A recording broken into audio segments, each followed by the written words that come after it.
ngiye kubasuhuza abakunzi b'amasomo yanjye y'Igiswahili. Uyu munsi turakomeje n'isomo rishya. Isomo rya none tugiye kurebera hamwe imvugo dukwiriye gukoresha yiyubashye, imvugo dukwiriye gukoresha tuganira yiyubashye kandi irimo ikinyabupfura. Mu Kiswahili turagira tuti lugha ya heshima na adabu. Lugha ya heshima na adabu. Iyo tuganira na bagenzi bacu, ushobora kuganira n'umuntu ariko bwa mbere muhuye akavuga ati uyu muntu ni umuntu w'imfura, ni umuntu warezwe, ni umuntu ugira discipline, ni umuntu mbese wubaha. Aha turi bubone amagambo atandukanye. Aka ni agace ka mbere, tuzakomeza n'agace ka kabiri. Umwarimu nk'ibisanzwe ni Emmanuel Uwingiyimana. Niba ugeze aha bwa mbere ntugende udakoze subscribe, kandi niba umenyereye aha ngaha cyangwa se ukunda kubona amasomo yacu ukabukundira isomo, ntugende udakoze like. Icyo rero tugiye gutangira n'ijambo rya mbere. Turebe tuti iyo tuganira dukwiriye kuvuga iki, cyangwa se iyo tugiye gusaba serivisi dukwiriye gukora iki. Aha turi buboneremo isomo rikomeye. Ijambo rya mbere twateguye rya none ni tafadhali. Tafadhali ni ijambo umuntu akoresha agaragaza ko yubashye uwo abwira, ashaka kugira ngo agire icyo amusaba. Niba ari nka serivisi akaba yaribanza. Mu Cyongereza tafadhali ni please. Umuntu arikoresha asa nk'uwisegura, atakoze ikosa ahubwo ari kugaragaza guca bugufi hanyuma ngo agire serivisi asaba umuntu.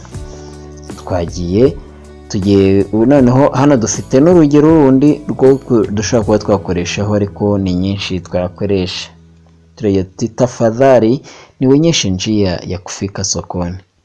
Please ndagusabye nyereka inzira igera ku isoko.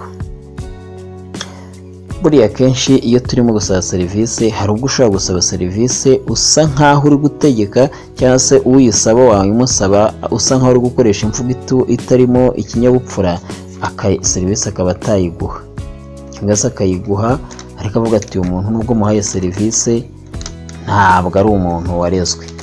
Imvugo ya kabiri turi bukoreshe ni samahani. Mu Cyongereza ni excuse me. Ni ijambo ukoresha usaba imbabazi, usa nk'uwisegura, uciye bugufi usaba imbabazi. Samahani, sitarudia tena. Samahani, excuse me. Mu Kinyarwanda bisa nk'ibigorana, ariko ntuvuga ngo mbabarire sinzasubira ukundi. Twagiye. Ijambo rya gatatu ni asante. Asante ni ijambo dukoresha dushimira, tugaragaza yuko icyo twakorewe twakishimiye. Asante. Burya iyo ubwiye umuntu ngo, iyo ukoresheje ijambo ryo gushimira, uwo ubwiye arishima, yishima kubera ko igikorwa yagukoreye cyakunyuze kandi ukanabimwereka. Tujye tugira umuco wo gushimira, nabyo biri mu mvugo igaragaza yuko tuyikoresha twubashye uwo tubwira cyangwa tuganira, hanyuma tukanagaragaza ko dufite ikinyabupfura. Aha natanze urugero rw'interuro ngufi cyane igira iti asante sana, urakoze cyane.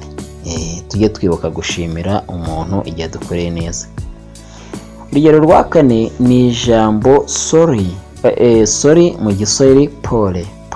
Ijambo dukoresha utugiriye impuhwe umuntu.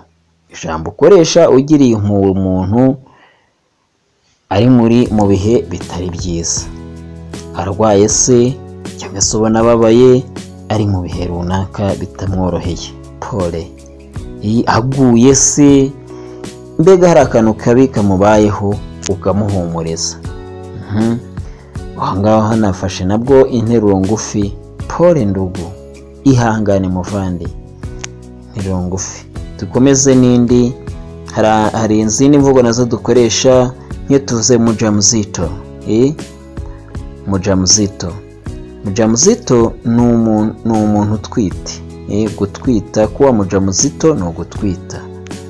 Hari imvugo dukoresha n'imvugo tudakwiye gukoresha. Iyo uvuze ngo runaka afite inda, kuwa na mimba, kuba ufite inda, bigaragara nk'imvugo itari nziza, arizo tujya twita imvugo nyandagazi. Ariko kuba mjamzito ni ukuba utwite. Gutwita tuyibara nk'imvugo yubashywe y'ikinyabupfura. Hanyuma aha twanditse tuti Amina ni mjamzito. Amina aratwite. Kumnadi. Urugero rwa gatandatu, kujisaidia haja ndogo. Kujisaidia haja ndogo ni ugukora ibyoroshye. Gukora ibyoroshye, ahangaha hari abantu bajya bakoresha imvugo yo mu muhanda cyangwa se imvugo itari nziza yo twita kukojoa. Kukojoa ahangaha umuntu akaba asa nkaho abavuze ngo ni ukunyara. Kunyara rero ntidukwiriye kuvuga uko, ukwiriye kuvuga uti ngiye gukora ibyoroshye. Gukora ibyoroshye murabyumva, ubwo ni kujisaidia haja ndogo. Iyindi ubwo hano wenda urugero twatanze twabaye tuti ninataka kujisaidia haja ndogo. Ngiye kwikirana n'umubiri ko nkore ibyoroshye, sibyo?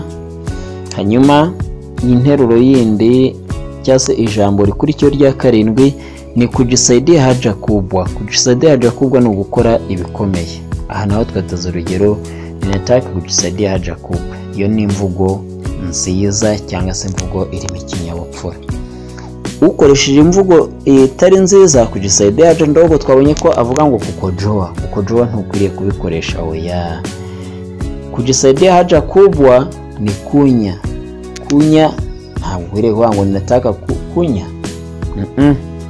Ibyo ndabibabushije nk'umuntu bigisha Kiswahili, kandi ururimi rwose dushaka ko turumenya, tukajya dukoresha ibintu byiza, tugakoresha imvugo ziboneye. Imvugo ziboneye. Twigire ku ijambo rya 8 tudatinze. Iri jambo nanone dukoresha rigaragaza ko dufite ikinyabupfura. N'indamukanyo dusuhuza. Umuntu ashobora gusuhuza umukuru, umuto asuhuza umukuru, cyangwa se umuyoborwa asuhuza umuyobozi. Ni imvugo ushobora no gusuhuza urwego urwo ari rwo rwose rw'umuntu. Aha ni imvugo dukoresha yitwa mu Giswahili shikamo. Shikamo mu Cyongereza bayisobanura bavuga ngo I give you my respect. Sanishe nabanguhaye icyubahiro cyanjye. Umuntu muto ayisuhuza umukuru, cyangwa se umuntu uri ku rugero rutoya rwo kuba rw'icyubahiro agasuhuza umukuriye. Aha rero nshobora kuvuga ngo shikamo mama. Shikamo mama. Mu Kinyarwanda ntabwo tugira imvugo ihwanye nayo neza dukoresha twe dusuhuza, nkuko abavuga ngo wiriwe, waramutse, komera, muraho, oya. Iyi shikamo ikoreshwa mu muco w'Abaswahili. Shikamo mama.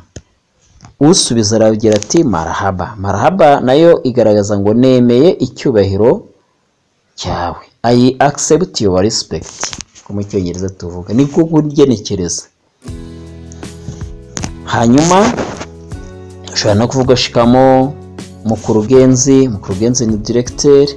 Shikamo wenda uri kuvuga nk'umuyobozi runaka ukamusuhuza ukoresheje iyo mvugo, ni yaba ari rais wa jamhuri, perezida wa repubulika, nawe twamusuhuza muri iyo mvugo nta kibazo. Shikamo rais. I give you my respect. Niko tubikoresha. Niko nako iyo mvugo yacu cyangwa se iyo ndamukanyo ivuga. Tujye ku ijambo rya 9. Iyo tuvuze tuti ushaka kugira ngo ufashe nk'umuntu, ninaweza kukusaidia, nshobora kugufasha.